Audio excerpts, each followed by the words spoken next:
So last weekend, I think it was Hugh Hewitt, Ben Carson, and a couple of others, after the audio tape came out from Access Hollywood, they said, we anticipate that more and worse things are going to come out.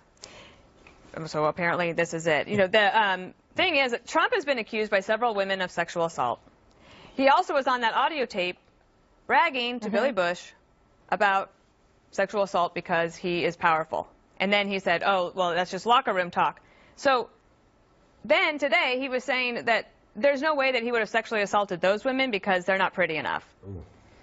And I'm like, okay, what in the actual what is going on? Watch her. The other thing I thought was amazing today is you have this report out of The Apprentice where apparently he used to say that Marlee Matlin, who is deaf, she was on Celebrity Apprentice, he used to say that she was retarded all the time. So she's responded, and she is saying how offensive it is. And so I think one of the things that the Trump campaign has done, instead of focus on the real issues like they say they want everybody else to do, now this story is completely into the mainstream pop culture world. And it doesn't matter on the actual news, because the most important thing, the way people get their news now, is on their phones. So from a pop culture standpoint, that's where that is all happening. I would just add, this is all at the same time. Trump has pulled his staff out of Virginia. Arizona shows a tie with her. One poll has her up by 1. And in Florida, a really telling number. 503,000 new Democrats are registered in 2016 compared to the Republicans at 60,000. So we have to be really clear-eyed about what is happening. And so blaming the New York Times and Carlos Slim and all of these things, is it just Wednesday night at that debate where he can make a convincing closing argument? Isn't Carlos Slim actually Anthony Weiner? No, it's Danger. Danger. Carlos. Both Carlos. Yeah. I would throw in, look, again, never are these things okay. Yeah. We know a lot of them. We're hearing a lot of them. Over time, they'll all be litigated, and we'll find out which ones are true, which ones aren't, and maybe they're all true. Who knows?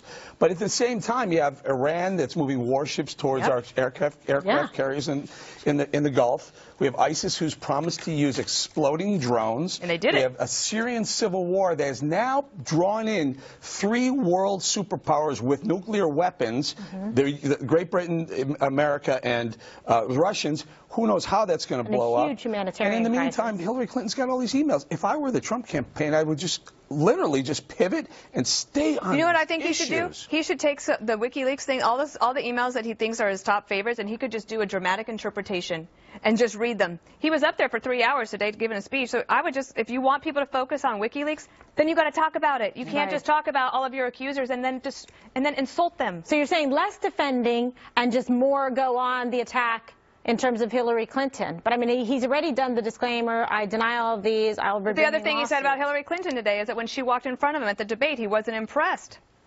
Like, that's not impressive. Right. All right? And the Republicans that are defending this are really irritating me. I've been like Mount Vesuvius all day. You have. Oh, are we good? Are we, right? No, I'm still venting. And another thing. You and I? You're like a powerful little volcano. Sure we're good, yeah, we're good. Okay, Vesuvius. Clear that up. We'll let you take a moment. You're not out there doing it. I mean, there are people like, you know who you are. Oh my, and she's going to come get you, and we're going to lock you in the freight elevator, and you'll be screaming for your life. There used to be a thing. You know what? The Danish, what was it? The look? The look. Was it the look? Oh, yeah, she put you in the... You know who you are, Ben Carson. The look. Oh, my goodness. And others. You know Senator what Sessions. Ben would say to you? What? Cut the mic. Oh, cut my mic. Cut the mic. Yeah, because women should be seen and not heard, apparently. Finally, you agree After with me, 20 years of defending these guys. Well, you know, Done. I'm enjoying this conversation. Well, we're dominating the pod today, I'll tell you that much. Conversation, but I must say, Do you agree I don't with Dana's strategy, by the way? What's her strategy? Well, her strategy is turn, pivot, talk about Hillary Clinton, talk about the emails, read it, and not... He's not doing that, and I don't know how effective it would be, because at the moment, what Dana also said is, America is focused on sex talk and sexual misbehavior, and it's hard even among us if we start talking about sex to say, oh yeah, you know, we should talk about Iranian threats in the middle. You say, what did you say about that sex stuff? That's just human nature. So, but the thing that fascinates me in terms of the politics of the response, Kimberly, is that he's going after Paul Ryan. He's going after Paul Ryan much more than Hillary Clinton. He's going after the ladies that he says are falsely charged. He's going after Carlos Slim, but he's also going after Republicans. So he's at war with the party, and it's incredible. I mean, to me, I don't understand it except as performance art.